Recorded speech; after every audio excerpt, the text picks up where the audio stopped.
দিদি হচ্ছেন। দিদি আপনার নাম কি? টুম্পা দাস। তো এখানে কি করে দিদি আপনি? আমি এখানে ডোমের কাজই করি। তো আমাদের ভারতবর্ষে কিন্তু এই দিদি কিন্তু শুধুমাত্র মহিলা ডোম, তাই তো? তো ভীষণ মানে কি বলবো, দিদির অনেক অভিজ্ঞতা আছে, সব কিছু কিন্তু শুনতে হলে ভিডিওটা পুরো দেখতে হবে। মারা যায় 2014 সালে। তো তখন সংসারের দায়িত্ব আমার হাতেই এসে পড়ে। মা অসুস্থ হয়ে যান বাবার চিন্তায়। বোন ছিল প্রেগনেন্ট, ডিভোর্সি, আর ভাই ছিল ছোট, 7-এ পড়ে। তো তাদের দ্বারা তো সম্ভব নয় কাজটাকে চালানো বা যে কোনো কাজ করাটা সেই মুহূর্তে সম্ভব হয়নি। সেই কারণে আমি ভাবলাম আমিই আছি ঠিকঠাক, তাহলে আমিই শুরু করি কাজ। কি করব প্রথমে নার্সের কাজ আমি করছিলাম যখন বাবা মারা যায়, কিন্তু নার্সের কাজে আমার যাতায়াত খরচা বহু হয়ে যাচ্ছিল, যে কারণে আমি সামনের শ্মশানটাই বেছে নিলাম। আর আমার এখানকার যিনি দায়িত্বে আছেন উনি আমাকে বললো যে শ্মশানের কাজ করো, নেই শ্মশানের কাজ করো।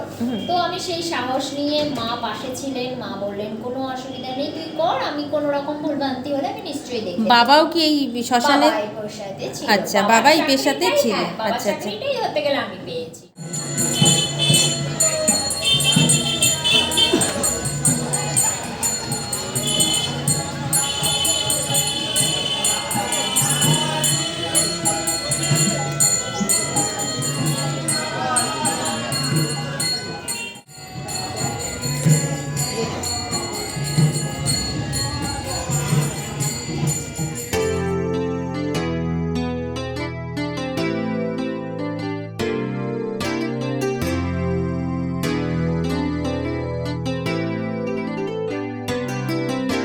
এই যে অহংকার করে কি হবে অহংকার, এই যে এখানে এসে পুরো 1 ঘন্টার মধ্যে পুরো ছাই হয়ে যাচ্ছে, তার অস্থিটা নিয়ে পুড়িয়ে ছেড়ে দিচ্ছে তার বাড়ির লোকেজনেরা। মানে আমার বলতেও খারাপ লাগছে বা কষ্ট হচ্ছে যে আমরা এই যে টাকা পয়সা অহংকার মারামারি কি আছে আজকের কেউ বলতে পারে না। এই শ্মশানে আসলে দেখা যায় মানুষের ভেতরে কি আছে, কে কিরকমভাবে কখন কোথায় কিভাবে যে মানে দেখা যাচ্ছে আমি খাচ্ছি যাচ্ছি ঘুরছি আনন্দ করছি, আমি কাল সকালে নেই, আমি এই টাকা করে মারামারি করে উঠলাম, তো কি হবে অহংকার করে? জায়গা জমি সব পড়ে থাকবে, কিচ্ছু থাকবে না। হ্যাঁ, শুধু ভালো ব্যবহার থাকলে আমি মরে গেলেও আমাকে সবাই নাম করবে যে করেছিল কিছু। তো বলি না, মিথ্যা অহংকার মারামারি কোনো কিছু করো না, সবাইকে একদিন যেতে হবে। নমস্কার বন্ধুরা, সবাই কেমন আছো? আশা করছি সবাই ভীষণ ভালো আছো। তো আমিও ভালো আছি। আবারও একটা নতুন ভিডিওতে তোমাদের সবাইকে জানাই অনেক অনেক ভালোবাসা। তো বন্ধুরা, আজকের ভিডিওটা তোমরা একদমই স্কিপ করো না। আজকে এক দিদির সঙ্গে তোমাদের পরিচয় করিয়ে দেবো। তোমরা ভিডিওটি দেখো, থাম্বনেল টাইটেল দেখে তো বুঝতেই পেরেছো এই দিদি হচ্ছেন। দিদি আপনার নাম কি? টুম্পা দাস। তো এখানে কি করে দিদি আপনি? আমি এখানে ডোমের কাজই করি। তো আমাদের ভারতবর্ষে কিন্তু এই দিদি কিন্তু শুধুমাত্র মহিলা ডোম, তাই তো? তো ভীষণ মানে কি বলবো, দিদির অনেক অভিজ্ঞতা আছে, সব কিছু কিন্তু শুনতে হলে ভিডিওটা পুরো দেখতে হবে, বলতে হবে। সত্যি কাজ কিন্তু কোনো ছোট নয়, সব কাজই কিন্তু বড়, তাই তো দিদি? একটা মহিলা হয়ে এই শ্মশানে পুরো সারা রাত থাকে, আর সত্যি আমার তো ভয়ই লাগে। তো তার জন্যই বলছি বন্ধুরা, বেশি অহংকার ভালো না, সবারই কিন্তু এই শ্মশানে আসতে হবে। কি দিদি? সে কোটি কোটি টাকা থাকলেও শ্মশানে আসতে হবে, আর টাকা না থাকলেও শ্মশানে আসতে হবে। তার জন্য বলছি সবাই সবার সঙ্গে ভালো ব্যবহার করবে, কোনো হিংসা নয়। এখানে এসছি আজকে শ্মশানে এসে আমি বুঝতে পারছি যে সত্যি মানুষ কেন এত হিংসা করে, টাকা হয়ে গেলে মানুষ কেন এত হিংসা করে, এগুলো একদমই করবে না। শ্মশানে আসলে বুঝতে পারবে। আর এই দিদি সত্যি, দিদির সব মুখ থেকে সব কিছু শুনে নেব। দিদি খুব ভালো মানুষ, দিদির কাছে সবাই আসতে, ভীষণ ব্যস্ত মানুষ। চলো তোমাদেরকে তো শ্মশান পুরো ঘুরে দেখাবোই, এবং দিদির সব কাছ থেকে মুখ থেকে সবটাই শুনে নেব। দিদি, শ্মশানের নাম কি? পুরন্দরপুর জোড়া মন্দির মহাশ্মশান। তুমি কি সারা রাত ডিউটি করো এখানে? সারা রাত বলতে যখন কাঠের চুল্লি ছিল তখন আমি 24 ঘন্টাই ডিউটি করি। আর ভয় করে না? না, ভয় করে না। এখন 12 ঘন্টা ডিউটি, ইলেকট্রিক যেহেতু। তো এই কাজ করে কেমন লাগে? খুব ভালো লাগে, ভীষণ ভালো লাগে। ভালো লাগে। এই ভারতবর্ষে কিন্তু তুমি কিন্তু একটা মহিলা ডোম, এছাড়া কিন্তু আমি কোনোদিন শুনিনি কোথাও। এটা আমার আগে জানা ছিল না, এখন আমি সবার মাধ্যমে জানতে পারছি। কিন্তু মানে বলে না, ভগবান কাকে কখন কোন দিকে নিয়ে যাবে সে একমাত্র সেই জানে। ভীষণ ভালো ব্যবহার, সত্যি খুব ভালো। মানে এত ব্যস্ততার মধ্যেও আমাদের সাথে কথা বলছে। চলো তোমরা এবার ভিডিওটি দেখতে থাকো, পুরো দিদির মুখ থেকে আমরা শুনে নেব এবং শ্মশান পুরো ঘুরিয়ে দেখাবো। দেখতে থাকো ভিডিওটি। এই শ্মশানটি হলো বারুইপুরে। আমরা বারুইপুর স্টেশন থেকে অটো করে চলে এলাম বারুইপুর শ্মশানে। শ্মশানে এসে আমরা দেখছি এখানে অনেক দোকান বসেছে, জিলাপি, গজা, বাদাম, আরও অনেক কিছু রয়েছে। তো এবার আমরা এই দোকানের পাশ দিয়েই কিন্তু শ্মশানে যাব। তো ওই যে দেখো বন্ধুরা, এই রাস্তা দিয়েই কিন্তু আমরা এসছি। এবার আমরা যাব শ্মশানে যাব। আর শ্মশানে ঢুকতেই কিন্তু রয়েছে মন্দির, রয়েছে মায়ের মন্দির, রয়েছে শিব মন্দির। এই দেখো এখানে রয়েছে শিব মন্দির। তো চলো আমরা এবার যাচ্ছি, শ্মশানে যাচ্ছি। দেখো এখানে কিন্তু রয়েছে শিব মন্দির, পরিবেশটা খুবই পরিষ্কার পরিচ্ছন্ন। এখন আমরা যাচ্ছি শ্মশানের দিকে, আর তোমাদেরকে একটু ঘুরিয়েও দেখাচ্ছি। তো আগে কোনোদিনও আমি বারুইপুর আসিনি, তো আজই কিন্তু আমি ফার্স্ট এসছি। আরেকটা কাজ ছিল, সেখানে থেকে এখানে চলে আসলাম। তো আগে একদিন আমি গিয়েছিলাম আরংঘাটা শ্মশানে, আর আজ এলাম বারুইপুর শ্মশানে। আমার জীবনে আমি 2 দিন শ্মশানে এসছি। সেদিনও কিন্তু আমি আরংঘাটা শ্মশানে গিয়েও তোমাদেরকে ভিডিও করেছিলাম, তোমাদেরকে দেখিয়েছি। আর আজকে আমি চলে এলাম বারুইপুর শ্মশানে। চলো তোমরা দেখতে থাকো বন্ধুরা। আমার তো শ্মশানে খুবই ভয় করে। আমার সাথে আরও আমার বন্ধুরাও এসছি, কিন্তু একই সাথে আমরা এসছি। এই যে দেখো বন্ধুরা, এটা হলো মহাশ্মশানের প্রবেশ পথ। তো এবার আমি ভেতরে ঢুকছি। আর এই শ্মশানে কিন্তু রয়েছে টুম্পাদি, মহিলার ডোম রয়েছে। ওনার সাথেই কথা বলার জন্য কিন্তু আজকে আমি শ্মশানে এলাম। তো এবার আমি ভেতরে ঢুকছি। তোমরা ভিডিওটি দেখো, একজন মহিলা হয়ে রাতের পর রাত এই শ্মশানে থাকেন। তো বুঝতেই পারছো, আমি ভালো করে গুছিয়ে বলতে পারছি না। তো ওনার সাথে এখন কথা বলবো, আর এই শ্মশানের চারপাশের পরিবেশটা তোমাদেরকে ঘুরিয়ে দেখাবো।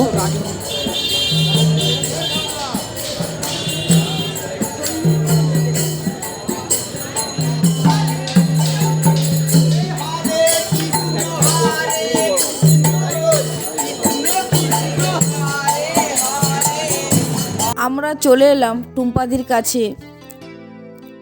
1 ঘন্টা আমরা বাইরে বসেছিলাম, তারপরেই কিন্তু আমরা ভেতরে আসলাম। এখন টুম্পাদির মুখ থেকে আমরা সব কিছু শুনে নেব। টুম্পাদি কেন ডোমের কাজ করছে একজন মহিলা হয়ে, সব কিছু কিন্তু শুনে নেব। তোমরা ভিডিওটি পুরো দেখো বন্ধুরা, তাহলে বুঝতে পারবে যে একটা মেয়ে হয়ে রাতের পর রাত শ্মশানে থাকে। সমস্ত কিছু জানতে হলে কিন্তু পুরো ভিডিওটি তোমাদের দেখতে হবে। চলো এবার টুম্পাদির মুখ থেকে আমরা সমস্ত কিছু শুনে নেব। তোমরা ভিডিওটি দেখতে থাকো। তুমি এই যে এত কাজ থাকতে তুমি এই ডোম, এই যে মরা পুরানো এই জিনিসটাই তুমি কেন বেছে নিলে? অ্যাকচুয়াল এটা তো আমার ইচ্ছা বলতে, আমার প্রথমটাও ভাবা ছিল না যে এই কাজকে আমাকে পরবর্তীকালে করতে হবে। এটা আমার বাবা মারা যায় 2014 সালে। তো তখন সংসারের দায়িত্ব আমার হাতেই এসে পড়ে। মা অসুস্থ হয়ে যান বাবার চিন্তায়। বোন ছিল প্রেগনেন্ট, ডিভোর্সি, আর ভাই ছিল ছোট, 7-এ পড়ে। তো তাদের দ্বারা তো সম্ভব নয় কাজটাকে চালানো বা যে কোনো কাজ করাটা সেই মুহূর্তে সম্ভব হয়নি। সেই কারণে আমি ভাবলাম আমিই আছি ঠিকঠাক, তাহলে আমিই শুরু করি কাজ। কি করব প্রথমে নার্সের কাজ আমি করছিলাম যখন বাবা মারা যায়, কিন্তু নার্সের কাজে আমার যাতায়াত খরচা বহু হয়ে যাচ্ছিল, যে কারণে আমি সামনের শ্মশানটাই বেছে নিলাম। আর আমার এখানকার যিনি দায়িত্বে আছেন উনি আমাকে বললো যে শ্মশানের কাজ করো, কোনো অসুবিধা নেই, শ্মশানের কাজ করো।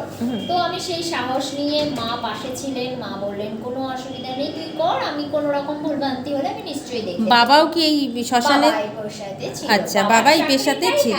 আচ্ছা, চাকরিটাই ধরতে গেলে আমি পেয়েছি। আচ্ছা। তো তারপরে আমি আমার জার্নি শুরু হলো 2015 থেকে, এখনো পর্যন্ত চলছে। আগে কাঠের চুল্লিতে ডিউটি করতাম 24 ঘন্টা, এখন ইলেকট্রিক চুল্লিতে 12 ঘন্টা ডিউটি। আচ্ছা, এই যে যখন শবদেহ আসে তাকে সেখানেও শবদাহ করার জন্য তোমাকে যেতে হয়, তাই তো? হ্যাঁ, অল টোটাল কাজ আমার ধরতে ভয় গেলে লাগে না? একটা বডি তোমার কি মনে হয় না যে এই জিনিসটা করছি বা এই যে তুমি এতদিন আগে করেছো, এখন হয়তো অনেক উন্নত হয়ে গেছে, অনেক কিছু হয়ে গেছে, বাট যখন আগে তখন তো এত লোকালিটি ছিল না বা এত ফোনের ব্যবস্থা ছিল না, তখন তোমার মানে তুমি একটা মহিলা হয়ে শ্মশানে আসা মানে বলতে নেই, অনেক রকমভাবে মানে তারা নেশাগ্রস্তভাবে আসে, অনেক রকমভাবে অসুবিধার সম্মুখীন হতে হয়, যেটা আমাদের মেয়েদের ক্ষেত্রে হয়। তো সেরকম কি তোমার কোনো অসুবিধা হয়নি বা সেরকম? হয়েছে, প্রথম প্রথম প্রবলেম হয়েছিল, তারপরে দেখলাম যে এখানে কাজ করতে গেলে নিজেকে একটু সাহস দিতে হবে আর এদের সঙ্গে লড়ার মতন ক্ষমতা জোগাতে হবে। তো আস্তে আস্তে কাজ করতে করতে সেই ক্ষমতা অটোমেটিকলি চলে এলো। যখন হাতে কোনো অপশন থাকে না, পাশে যখন কেউ থাকে না, তখন নিজের মধ্যে ক্ষমতা সাহস সবই চলে আসে, যেটা আমার মধ্যে চলে এসেছে। আপাতত আমি লড়তে লড়তে 11 বছর চলছে জার্নি আমার, আশা করি আরও সামনে চলবে। মানে এই কাজটাকেই তুমি একদম মানে ভালোবেসে নিজের মতন করে করেই যাচ্ছ। হ্যাঁ, যেমন মানুষ নিজের জীবন সঙ্গীকে ভালোবাসে যতটা, তেমনই এটাই আমার জীবন সঙ্গী। তোমার কি মানে পার্সোনাল জীবন সঙ্গী কিছু করেছো? না এখনো পর্যন্ত বিয়ে শাদী করনি? না না না না। মা কি এখনো জীবিত আছেন? হ্যাঁ, মা আছে, বোন আছে, বোন সংসার করছে। আচ্ছা। আর ভাই পড়াশোনা করছে কলেজে। বাড়ি ঘর কি এখানেই? হ্যাঁ, আমার এই শ্মশানের পাশেই বাড়ি। আচ্ছা, তো কি বলবো, তোমাকে একটা স্যালুট জানাই যে কাজের কোনো মানে ছোট বড় নেই, কিন্তু তার মধ্যেও এমন কোনো কাজ আছে যে কাজ মানে আমরা করেও করতে পারি না, সেই কাজ কিন্তু আজকে টুম্পাদি দেখিয়ে দিল করে আজকের ডেটে যে আমাদের পশ্চিমবঙ্গে তথা ভারতবর্ষে যে এরকম সাহসিকতার কাজ, যে কাজকে অনেকেই অনেক ছোট বড় অনেক কিছু অনেক কিছু ওনাকে শুনতে হয়েছে, সব কিছুতে এই ভিডিওর মধ্যে তুলে ধরা সম্ভব না একটা মানুষের জীবনের কাহিনী। তো উনি অনেক কিছু কিন্তু পেরিয়ে, কিন্তু এই বাধা পেরিয়ে কিন্তু আজকের এই জায়গায় এসে দাঁড়িয়েছে। সেটা কি ঠিক বললাম তো? অবশ্যই এই বাধাগুলো পেরিয়ে তবু হাসি মুখে কিন্তু এই সুন্দর কাজটা করছে। তো আমি যখন এইখানে আসলাম, এখানে এসে মানে মোটামুটি দেখতে পাচ্ছি যারা আসছে তারাও মনে হচ্ছে তার কাছে পরিচিত, মানে এতটাই আপনত্ব। অন্য সব জায়গায় যেরকম যে একটা রুট ব্যবহার হয়, সেখানেও কিন্তু এইখানে কিন্তু এত সুন্দরভাবে প্রত্যেকটা মানে সবাইকে বলো কোনো কাজকে ভয় বা কোনো কিছু না করে করাটাই উচিত, তাই তো? অবশ্যই অবশ্যই। আমার শুধু আমার এই ক্ষেত্রে এখানে যে আমি একা লড়ছি তা নয়, দেশের কোথাও না কোথাও মহিলারা লড়ছে। অবশ্যই একটা মেয়েকে ঘর থেকে বাইরে বেরা হয় মানে অনেক বড় যুদ্ধ ধরতে গেলে। তারপর তো বাইরে বেরিয়ে কাজ করা, সংসার সামলানো, এগুলো কম নয়। সত্যি কথা, খুব ভালো লাগলো তোমার সঙ্গে কথা বলে। আর তুমি এত ব্যস্ততার মাঝেও যে আমাদেরকে এতটা সময় দিলে, এইটাই আমার কাছে সবথেকে বড় পাওনা। এই ভালো মানে তোমার ব্যবহারটাই আমার তোলা থাকবে। ঠিক আছে।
এখান থেকে কিন্তু যে সব দাহটা পুরানো নিয়ে কিন্তু উনি এগিয়ে চলে যাচ্ছেন। এটা কি বলো তো?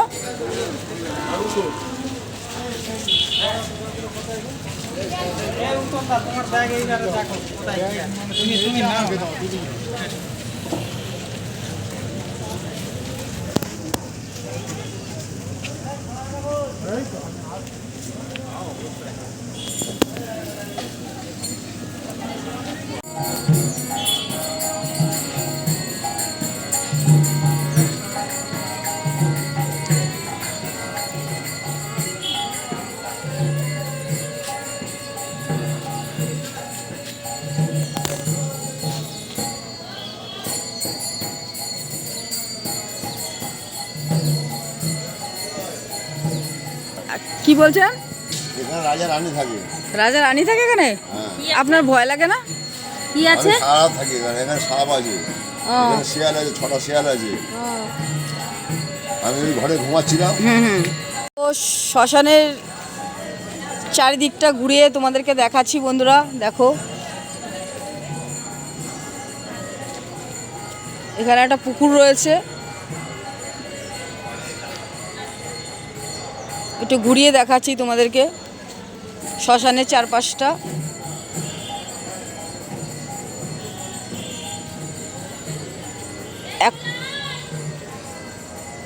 শ্মশানের চারপাশটা তোমাদেরকে ঘুরিয়ে দেখাচ্ছি, আমি আর ভেতরে গেলাম না। ভিডিওটি আর বড় করছি না, এখানে শেষ করে দেব। তোমাদের টুম্পাদিকে কেমন লাগলো বন্ধুরা অবশ্যই কিন্তু কমেন্টে জানিও। সবাই ভালো থেকো, সুস্থ থেকো। সবাইকে অসংখ্য ধন্যবাদ এতক্ষণ ভিডিওটি দেখার জন্য।